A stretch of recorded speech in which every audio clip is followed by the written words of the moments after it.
এবার আমার রানী সাহেবাকে দোল দেওয়া হচ্ছে। রানী সাহেবা দোল খাচ্ছে। যখনই দোল বন্ধ করা হবে রানী সাহেবা কাঁদতে শুরু করবে। তোমরা দোল বন্ধ করো। এই দোল বন্ধ হয়েছে, আবার দোল দেওয়া শুরু হলো। রানী সাহেবা কান্না বন্ধ করে দিয়েছে।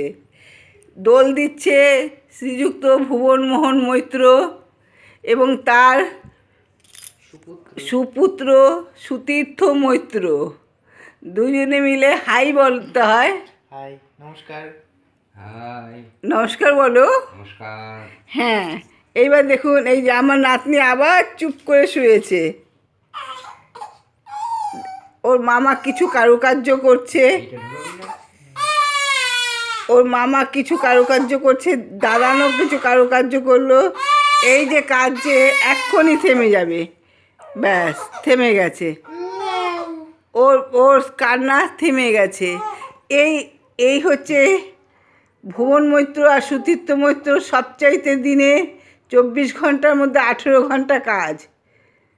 কেন আমার রানী সাহেবা দুজন চাকর রেখেছে, দুজন মিলে এই দোল দিতে হচ্ছে। তোমরা এখন থামাও, আমরা একটু দেখবো কতখানি কাঁদে। তোমরা আর দোল দিও না। দেখেছো তো, দেখেছেন আপনারা? আপনারাই বলুন বাধ্য করছে কি না দোলনা কিনবার জন্য? আপনারা বলুন দোলনা কিনে কি কোনো উপকার হবে?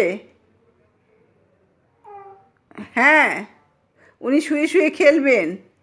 ডিম দিয়ে চাটছে হাতটা। হাতটা খান না, ক্ষতি নেই।